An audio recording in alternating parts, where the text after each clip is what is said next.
Magandang araw mga kamare. Ayan, nandito nga pala kami sa isdaan at kami ay namimili ng ihanda sa birthday ni Ate Nicole.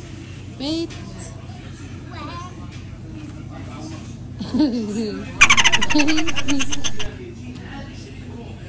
Sa tinagal-tagal na nga lang ay ngayon na lang ulit ako nakapag-voice over mga kamare. Eto nga at nandini kami sa isdaan. Aring batang ari ay nagtataka. Bakit nga daw pala aring isdang ari ay hindi na nagalaw? Ang hirap talaga paglaki sa ibang bansa na malayo sa karagatan. Hindi alam kung bakit hindi na gumagalaw itong isda. At eto nga, makatapos nga kami din sa isdaan ay may nadaanan kaming garni kaya kami ay nakapagpa-picture pa nga. Makatapos nga namin sa isdaan ay nagdaan na nga kami din sa malaking supermarket para naman kami ay makapamili pa ng ibang ihahanda namin. Mabuti na nga lamang talaga at kasama namin si Daddy at meron kaming tagapak at tagabuhat na rin, o diba? So fast forward na nga sa kinabukasan mga kamare, medyo hindi maganda ang panahon ngayon. Sobrang mahangin at medyo maulan dito sa UK. Umpisahan ko na nga ang umaga magligpit din sa salas dahil din nga natulog ang mag-ama ko. At dahil late na nga ako nakatulog kagabi dahil nag-bake pa nga ako ng sponge ng cake. Kaya ako ang doon natulog sa kwarto. Ari nga at nilalagyan na natin ito ng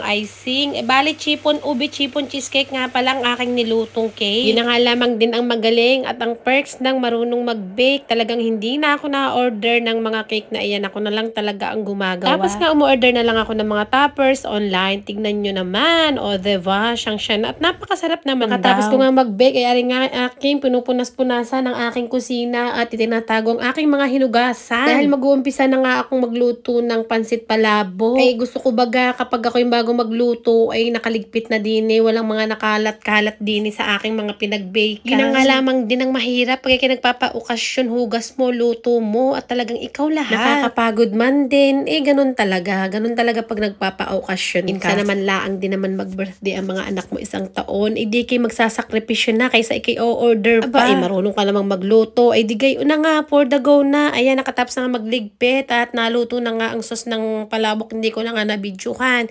Nauna na nga ang pasta. Ayan, ayos na. Tingnan nyo naman, ang sarap-sarap niya. Tapos ito nga naluto na ang aking sauce. Kagusto ko ba sa palabok ay maraming sauce. Hindi sabaw ha, sauce. Yan man mamaya isisip-sipin din ng, ng mga pansit. Ayan, nilagay ko na nga lang din sa aking foil. Tapos isinalansang ko na nga lahat din ang noodles. Tapos ari nga ang aking mga sauce ng palabok. Dahil nagluto na nga ako ng spaghetti at saka may nag-order ng pansit, na umay na sila. Kaya ang request naman ng mga bata ay aring pansit palabok nga. O ayan nga, pagkatapos kong isalansang, ay nilagyan ko nga lang ito ng chicharon, itlog at saka ng spring onion. O arat na. Aba, at aring batang ari habang ako pala'y nagluluto, ay nagpa-practice dining sumayaw. Bale, iyan nga ang libangan niyan, mag-practice sumayaw. Aring batang ari pagkakahilig-hilig talagang sumayaw. Saan ka ari nagmana? Dance, dali.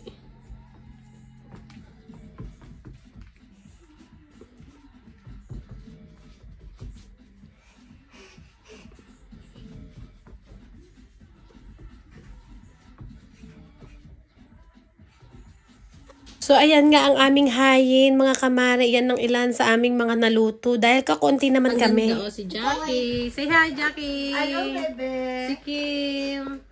Isang yun, ang pogi.